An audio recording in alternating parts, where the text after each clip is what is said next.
Former New Jersey Governor Chris Christie said Wednesday that former President Trump is afraid to take the stage in Republican primary debates after Trump, who holds a commanding lead in the GOP polls, floated skipping the events. Christie, a former Trump ally who has become one of his most vocal Republican critics, told conservative radio host, talk show host Hugh Hewitt that the GOP should hold as many debates as it can and should have an open format to allow for follow-up questions and prevent candidates from giving soundbitey answers that nobody believes will solve any problems.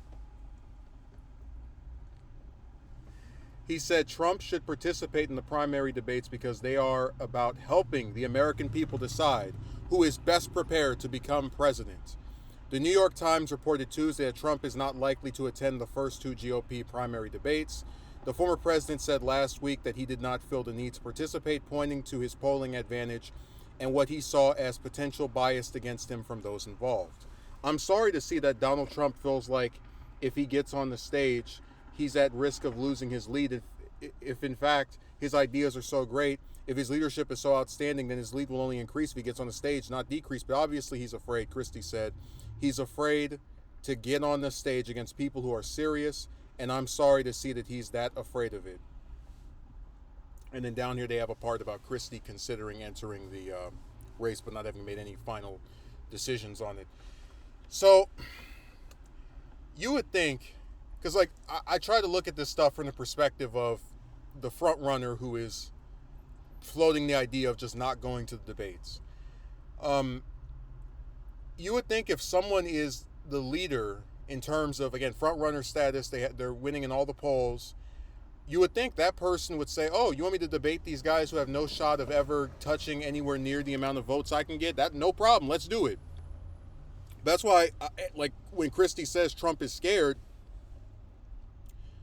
part of me thinks there's a little bit of validity to that, because if you're the leader and you're polling the best, what do you have to lose? And you have such great arguments to defend your positions.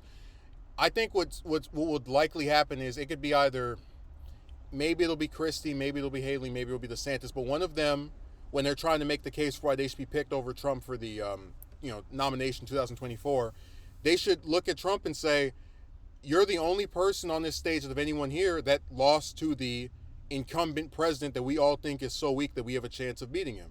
But you're the only one who actually has been defeated by him. So, voters, do you want to run the risk of going with the same person who lost or going with new people who might win? If they were smart, they would do that. But I think Trump knows that's a very easy line of attack that get thrown his way, and he doesn't really have a good counter argument. Because I've seen some of the clips of him talking about, I'm polling so well, why should I even bother participating? But again, it's like if you're the leader of the party and you're a candidate for president, there's other candidates as well. I mean, don't you kind of owe it to the voters to let them see you in every capacity that they can? Because outside of debates, candidates do not congregate together. You don't really see them, going back and forth or actually in the presence of each other. So debates are really the only instance where we get to see everybody together and kind of see how they clash. And I said before, I think debates are mostly just kind of like for show. They're not really substantive discussions more often than not, unless you have like two people and then maybe you get a little bit more. But even then, it's like if Trump is so convinced that he's leading and he's just barrel rolling over everybody, he should go to the debate stage. And that's why I said I really hope the theory about Christie is correct, which is that he is not, like, he knows he can't win. Partially because his time was in 2012, and also because he knows that a lot of voters are just going to stick with Trump no matter what. And his whole purpose is just to, like, screw with Trump's votes. Like, he's just a spoiler candidate, and he's like going to tear him a new one and make it easier for him to, like, lose real. I would love that, because a debate would be the best way for him to do that, where he has some kind of arguments that are really strong. I don't know if Christie does have those arguments, because we haven't really during the 2016 cycle, him and Trump didn't really go back and forth with each other at all, which I thought was really interesting, and it actually led to Christie, endorsing Trump after he got out the race and being someone that Trump considered for VP.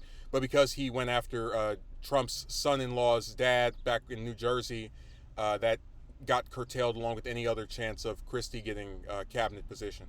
So it will be interesting if this is kind of like a revenge act where he remembers being slighted and he blows him up. But yeah, if he's so not afraid of people in these debates, why doesn't he get involved? Because he is afraid.